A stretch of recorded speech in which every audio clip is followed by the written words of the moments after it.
ನಡೀತಾನೆ ಇದೆ. ಅಧಿಕಾರ ಹಂಚಿಕೆ ಮಧ್ಯೆ ಹೊಸ ಸಮರ ಆಯ್ತು. ಸಿಎಂ ಬಣಕ್ಕೆ ಡಿಸಿಎಂ ಡಿಕೆಶಿ ತಿರುಗೇಟನ್ನ ಕೊಟ್ಟಿದ್ದಾರೆ. ನನ್ನ ನಾಯಕತ್ವದಲ್ಲೇ ಮುಂದಿನ ಚುನಾವಣೆ ಅಂತ ಹೇಳಿದ್ದಾರೆ ಡಿಕೆ ಶಿವಕುಮಾರ್. ಸಿಎಂ ಬಣಕ್ಕೆ ಈ ಮೂಲಕ ಶಾಕ್ ನೀಡಿದ್ದಾರೆ ಕೆಪಿಸಿಸಿ ಅಧ್ಯಕ್ಷ ಡಿಕೆಶಿ. ಕೆಪಿಸಿಸಿ ಅಧ್ಯಕ್ಷರ ಬದಲಾವಣೆಗೆ ಪಟ್ಟು ಹಿಡಿದವರಿಗೂ ಸಹ ಶಾಕ್ ಇದು. ಮುಂದಿನ ಚುನಾವಣೆವರೆಗೂ ಸಹ ನಾನೇ ಅಧ್ಯಕ್ಷ ಅಂತ ಹೇಳಿದ್ದಾರೆ. ಚುನಾವಣೆಯಲ್ಲಿ ನಮಗೆ ಬೆಂಬಲಿಸುವಂತೆ ಮನವಿ ಮಾಡಿದ್ರು. ಸರ್ಕಾರಿ ನೌಕರರ ಕಾರ್ಯಕ್ರಮದಲ್ಲಿ ಡಿಕೆ ಶಿವಕುಮಾರ್ ಅವರು ಈ ರೀತಿ ಹೇಳಿಕೆ ಕೊಟ್ಟಿರೋದು. ಸಿದ್ದರಾಮಯ್ಯ ನೇತೃತ್ವದಲ್ಲೇ ಎಲೆಕ್ಷನ್ ಎಂದಿದ್ರು ಸಚಿವರು, ಆದ್ರೆ ನನ್ನ ನಾಯಕತ್ವದಲ್ಲೇ ಮುಂದಿನ ಚುನಾವಣೆ ಅಂತ ಡಿಕೆ ಶಿವಕುಮಾರ್ ಹೇಳಿದ್ದಾರೆ.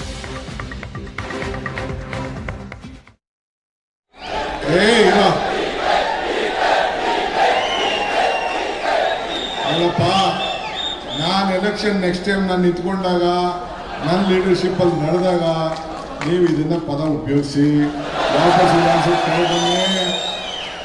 ನಾನು ಬಿಟ್ಟು ಹೋಗೋದಿಲ್ಲ. ಇನ್ನೊಂದು 8 ವರ್ಷ ಗಟ್ಟಿಯಾಗಿರ್ತೀನಿ. ನನ್ನ ಆರೋಗ್ಯ ಗಟ್ಟಿಯಾಗಿರ್ತೀನಿ. ನಿಮ್ಮೆಲ್ಲ ನಂಬಿಕೆ ಇದೆ. ಸ್ಟಾರ್ಟಿಂಗ್ ಏನ್ ಹೇಳಿದೆ, ನಂಬಿಕೆಗಿನ್ನ ದೊಡ್ಡ ಗುಣ ಇಲ್ಲ ಅಂತಂದೆ. ನನ್ಗೆ ಯಾರ ಮೇಲೆ ನಂಬಿಕೆ? ನಿಮ್ಮ ಮೇಲೆ ನಂಬಿಕೆ. ಸೊ ಹಂಗೆ ನಿಮ್ಮನ್ನ ನಾವು 5 ವರ್ಷಕ್ಕೆ ನಾವು ಮದುವೆ ಮಾಡ್ಕೊಂಡಿಲ್ಲ, 35 ವರ್ಷಕ್ಕೆ ಮದುವೆ ಮಾಡ್ಕೊಂಡಿದ್ದೀವಿ. ಸೊ ಡೈವರ್ಸ್ ನಿಮ್ಮನ್ನ ಮಾಡುವುದಿಲ್ಲ. ನೀವು ನಾನು ಡೈವರ್ಸ್ ಮಾಡಕ್ ಹೋಗ್ಬಿಡ್ತೀವಿ. ನೀವು ಮಾಡ್ಕೋಕ್ ಹೋಗ್ಬೇಡಿ. ಆಗ್ಬೋದಲ್ಲ? ಗ್ಯಾರಂಟಿನಾ? ಅಷ್ಟೇ. ಮಿಕ್ಕಿದ್ದು ನಿಮ್ಮ ವಿಚಾರ ನನಗೆಲ್ಲ, ನಮ್ಮ ವಿಚಾರ ನಿಮ್ಗೆ.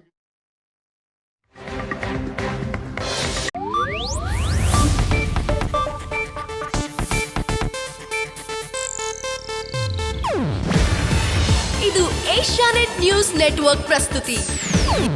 ನೀವು ನೋಡ್ತಿದ್ದೀರಾ ಏಷ್ಯಾನೆಟ್ ಸುವರ್ಣ ನ್ಯೂಸ್.